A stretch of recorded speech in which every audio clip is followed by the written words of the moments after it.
வேகமா போ, சீக்கிரமா நட, இப்பவே இந்த வேலையை முடி, இந்த மாதிரி நம்ம தமிழ்ல சொல்லுவோம். இதுக்கு ஏத்த இங்கிலீஷ் வேர்ட்ஸ் பார்க்கலாம். சூன் அப்படின்னா கூடிய விரைவில் அப்படிங்கிறது மீனிங்.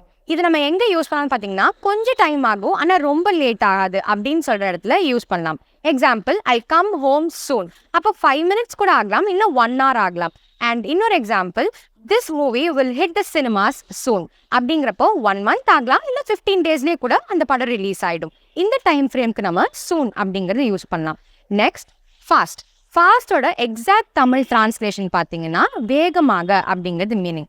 ஸோ இதை நம்ம எங்கே யூஸ் பண்ணலாம்னு பார்த்தீங்கன்னா, ஃபிசிக்கலாக பண்ணுற விஷயங்களை வேகமாக பண்ணுங்க, இல்லைனா ஒரு வேலையை வந்துட்டு ஒரு ஸ்பீடில் போயிட்டு இருக்கோம், அதை இன்னும் வேகமாக பண்ணுங்கன்னு சொல்றதுக்கு ஃபாஸ்ட் அப்படின்னு யூஸ் பண்ணலாம். Example, the car moves fast, walk fast, right fast, இந்த மாதிரி. Next, quick.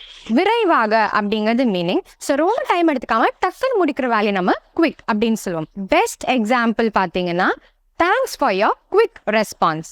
லாஸ்டா உடனடியாக அப்படிங்கிறது நம்ம இமீடியட்லி அப்படின்னு சொல்லுவோம்.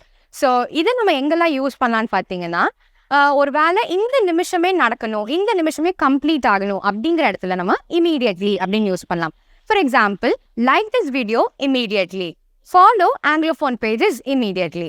Anglophone, your phone is your English teacher.